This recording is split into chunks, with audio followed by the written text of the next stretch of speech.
10시 22분 지나고 있습니다. 어쨌든 무디스의 여파가 신경 쓰이는 날이기는 합니다. 지수 한번 보여주세요. 말씀드린 것처럼 사실은 알고 있는 악재였다고 해서 좀 제한적이었지만 낙폭이 시간이 지나면서 커지고 있습니다. 코스피는 1%, 코스닥은 1.7% 밀려가고 있고요. 외국인들 매도. 일본 니케이는 지금 0.4% 정도 하락이니까 잘 맞고 있는데 우리 시장이 유독 좀 반응을 하면서 좀 일단 불안하다는 거죠. 많이 오른 거 이런 것들 좀 차익하면서 낙폭이 크게 나오고 있고요. 오늘 밤 미국 증시를 좀 보고 싶다. 이런 투자자들의 심리가 오전에는 좀 확산됩니다. 자, 그러면 이제 섹터별로 어떻게 움직이는지 머닝 전략에서 주요 섹터들 점검하고 종목 전략까지 세웁니다. 인백스 자산 운용 염정 이사님 모셨습니다. 어서 오십시오. 네, 안녕하세요. 말씀드린 것처럼 시장은 조금 혼란스러운 상황인데요. 하나씩 포인트 짚어볼게요. 첫 번째는요. 태양광과 풍력, 재생에너지, 대선 공약으로 제일 사실은 지금으로서는 뜨거운 핫한 섹터가 아닐까 싶은데요. 오늘도 흐름 이쪽 섹터는 나쁘지 않죠? 네. 말씀하신 대로 이제 지금 시장이 오늘 장 초반 대비해서 낙폭이 좀 커지고 있는 가운데 장 초반에 가장 움직임이 강했던 게 신재생, 풍력과 태양광 섹터라고 볼 수 있겠는데요. 지금 화면에서 보였었던 앞서 종목들은 좀 중소 종목이고요. 대형주 중심으로 보게 되면은 일단은 상승폭을 반납하고 있는 모습을 나타내고 있습니다.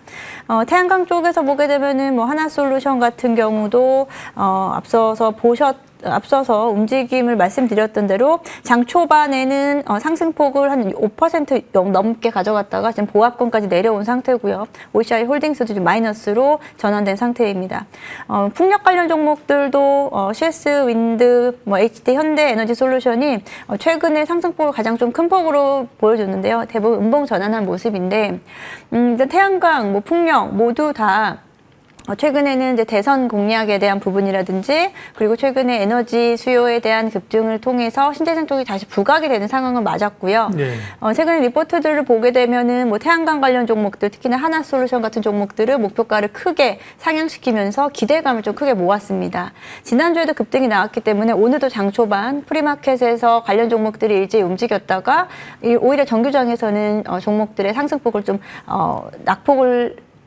상승폭을 좀 줄여나가는 모습을 나타내면서 지금 변동성이 주의되는 시점이다라고 좀 보고 있고요. 특히나 중소 종목들 같은 경우는 조금 더 변동폭을 확대할 것으로 보여지기 때문에 지금 급하게 신재생 종목들을 따라붙는 전략은 좀 주의하셔야 될 것 같고 만약에 신재생 쪽을 좀 장기적으로 보신다라고 한다면 오히려 이제 태양광 관련주들이 조금 조정을 보이는 국면에서 재접근하는 게 맞지 않나라고 생각하고요. 지금 테마로 움직이는 종목들은 조금 피하시는 게 좋지 않나라고 생각합니다. 네. 그래도 말씀하신 것처럼 정책 모멘텀이나 이런 게 여전히 살아있는 이 섹터들 아닐까요? 그러니까 조정시 매수나 트레이딩 할 수 있는 영역권에는 있다고 봐야 되는 거잖아요.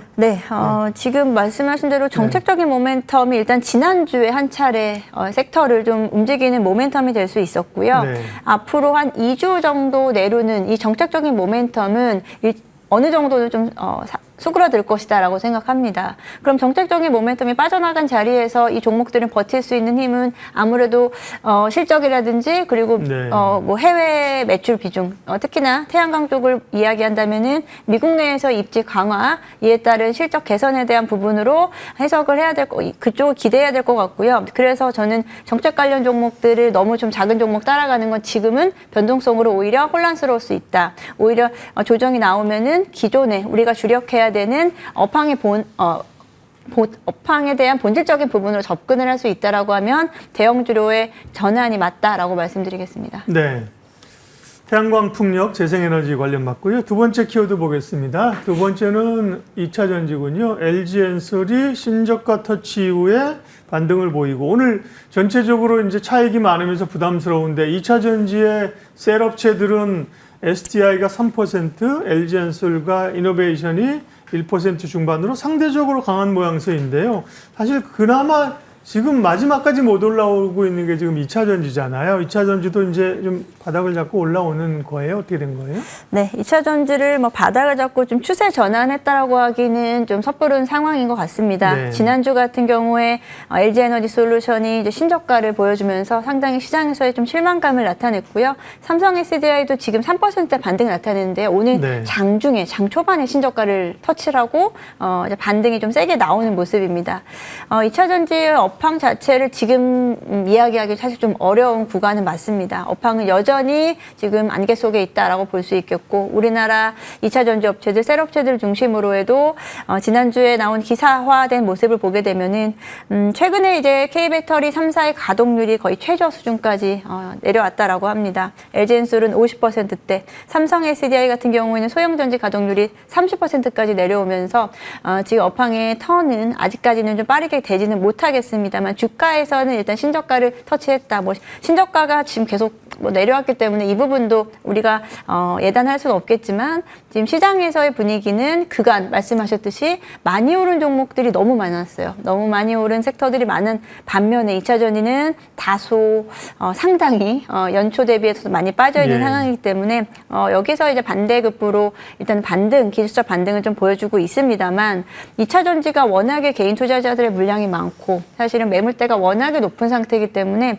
쉽게 물량이 나오기는 좀 쉽지 않은 구간이다. 그래서 약간 적은 물량으로 약간의 기술적 반등이 나타나는 구간으로 봐야 될 것 같고요. 2차 전지 보유자분들에게 그래도 좀 긍정적인 뭐 뉴스다라고 말씀을 드리면 최근에 이제 IRA에 대한 개정안 이야기가 나오고 있죠. 여기서 이제 배터리 세액 공제 쪽에 대한 부분에서 중국 업체들을 배제한다라는 이야기가 좀 나오고 있습니다. IRA의 해외 우려 기관으로 규정을 해서 중국 업체들을 보조금에 대한 부분을 빠르게 이에 대한 부분에서 배제시킨다면 단기적으로는 국내 업체들이 또 반사수혜를 받을 수 있을 거다라는 뉴스가 좀 나왔었는데요. 예. 그 부분으로 좀 업황을 좀 빠르게 돌리긴 좀 어렵습니다만 기술적 반등으로 좀 모멘텀을 만들어내기엔 좀 될 수 있다. 하지만 최근에 2차 전지 종목들 보시면 아시다시피 장중 변동성도 좀 크게 나타나는 상황이기 때문에 이 부분을 참 짧게 트레이딩하기도 어렵고 추세적으로 하기 좀 어렵기 때문에 저는 지금 좀 관망으로 네. 말씀을 좀 드리면서 좀 조심스럽게 지금 지켜보시는 구간은 맞다. 워낙에 많이 빠져 있기 때문에 지켜보시는 게 맞다 하지만 여기서 비중을 뭐 크게 늘리신다거나 이런 쪽은 조금은 좀 시간이 걸리지 않을까라고 생각합니다. 네. 그나마 관세 피해주로 여겨졌던 반도체나 자동차나 이런 쪽은 좀 그래도 꽤 강한 반등 시도가 있었는데 2차 전지는 정말 못 올라오고 있는 섹터인데요. 변화가 좀 있을지 주목하고요. 마지막 이슈 보겠습니다. 종목이군요. 현대로템. 네. 목표가가 계속 올라가고 있는데 오늘 좀 방산주가 조금 조정인데요. 네. 그렇다고 뭐 또 급격하게 밀리지는 않는 것 같아요. 현대로템 포함해서 방산주는 조정이 여전히 기회입니까? 네, 일단은 방산주들 뭐 최근에는 목표가는 지금 지속적으로 올라가고 있는 네. 상황인데요.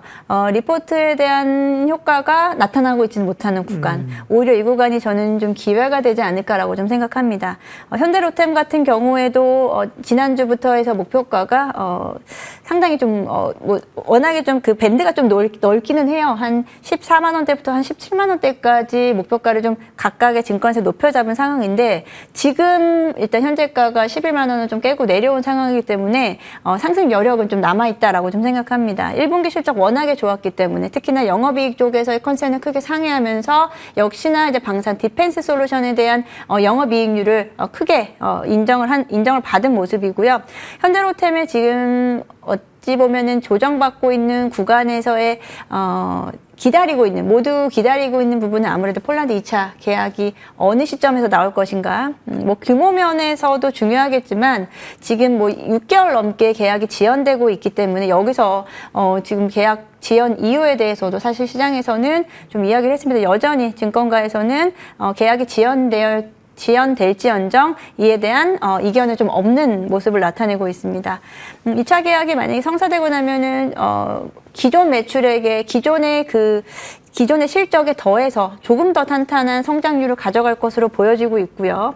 거기에다가 뭐 최근에 레일 솔루션 부분에서도 흑자 전환되면서 이에 대한 실적을 더 추가적으로 보탬이 되고 있는 상황이기 때문에 현대로템은 조정받을 시기가 기회다라는 걸 몇 차례 우리가 지난해에도 알 수 있었듯이 오히려 지금 오늘 좀 조정받고 시장이 좀 조정받는 가운데서 지금보다 약간 뭐 한 5에서 10% 정도 조정을 받는다라고 하면은 저는 매수 기회로 보는 게 맞지 않을까라고 생각합니다. 네, 돈이 모이는 곳에 관심이 모이는 곳에 머닝 전략 섹터와 종목 이야기 염정 이사님 함께했습니다. 고맙습니다. 네, 감사합니다.